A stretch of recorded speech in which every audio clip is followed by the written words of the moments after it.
Welcome to Zen in a Moment, episode 37 with Zen Crier DeBrook. All right, this is a good one today. To help or not to help?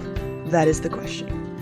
A lot of times, help, whether receiving it or giving it, can be a big issue for people, and it's grounded often the way that they choose to receive it or not receive it in fear. They're afraid that if they receive help, that they will owe someone, that it'll be messed up, that they're being pitied in the reason why a person's asking or to help or wanting to help. There's all kinds of reasons, including control. Control boils down to fear. And that fear is that the world is going to go out of control if they don't have control of it themselves, right? That everything's going to go into chaos. And then oftentimes also, people will go to give help as an ego trick. It's a way to have them control the situation. By giving help, they are controlling. So this can happen with, for instance, with parents or grandparents who are giving money to a child, and then they get input into what that child, and by child I mean anywhere from, birth all the way through to 50, 60, 70 years old, where they'll continue to have control of the child's choices and what that child does because they're giving them the money. It seems really great that somebody will buy a house for their kids, but it's not always done with the best energy. All right. Well, we want you to live here. We'll buy this house here. So this isn't always the way it is, but often. And so there are people out there who love to try and help others. And the key to both of these, it's really important, is to make sure you're open. Make sure you are open when you receive help, and make sure that you're open when you give help.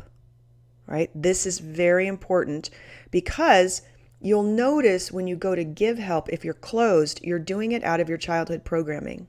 There's something there that's not clean. And if it's not clean, then any help that you provide won't work. So for instance, when I was younger, I used to try to help people all the time, and then would find out I would buy them something, or something would happen, or I would go out of my way to get them an opportunity. Oh my gosh, I can't tell you how many times I've used not anymore, but how I used to use my connections to help people. Then they wouldn't show up. They wouldn't follow through. They'd give me excuses. And I really came to the place where you can't help people if they don't want help, right? They're in where they are for a reason. And the impetus for that support and help is that I am a caring, loving person, but I would be in anxiety over the situation they're in and wanting to support them, and they weren't ready for it. And I would be closed making these offers, but I didn't realize at the time that my closing wasn't anxiety about the situation and helping them get out of it. My anxiety was in reaching out and connecting them to these other people. Closing, which means what I'm thinking about the help and the person being connected together is closing. It's not true. It's not going to happen. The other thing is that you can close at receiving help because of fear of owing them, not wanting to be a bother.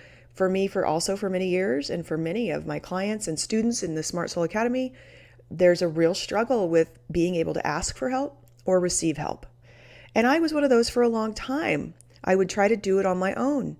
And the problem is, even though I was competent, there wasn't collaboration. And right now on the planet, in 2022, we are really in need, and for the future, in collaborating together to get out of the things that we're in. The messes that we have created on physical, psychological, spiritual, and planetary levels with nature, we can't do that on our own. We're going to have to do it in collaboration, and we're going to have to do it with a lot of opening of the IGS, let's say. You're not supposed to be down here by yourself, muscling through it like a lone wolf. That's not how it works. Wherever two come together, I am there. And the miracle and synchronicity of life is showing up for other people with a flow, flowing into a situation and being open at supporting this person. And if you are open at supporting this person or receiving support, what you will get in return is tenfold. I like to think of service for myself, since I haven't always had the money to be able to tithe and do what I need to do. I consider my time, my energy, and my love tithing. It's one thing that I have. People don't value time as if it's an actual thing. Volunteering, supporting someone, being there. Numerous times I've had people say, "Are you always this generous? I can't believe you're spending this much time helping me." And that is my tithe. That is my service. That is my purpose. That is my passion. So make sure and look at yourself. Why are you trying to help, or why are you not receiving help? If it closes you, there's something there you need to remove so that you can get to where you want to be.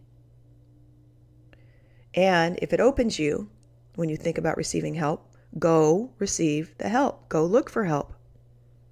It's one of the most beautiful things that I've learned in the past few years is to ask for help. It's a big part of my family. We make it a point to walk in and say, "Do you need help? Can I help you? What are you struggling with? How can I be of service?"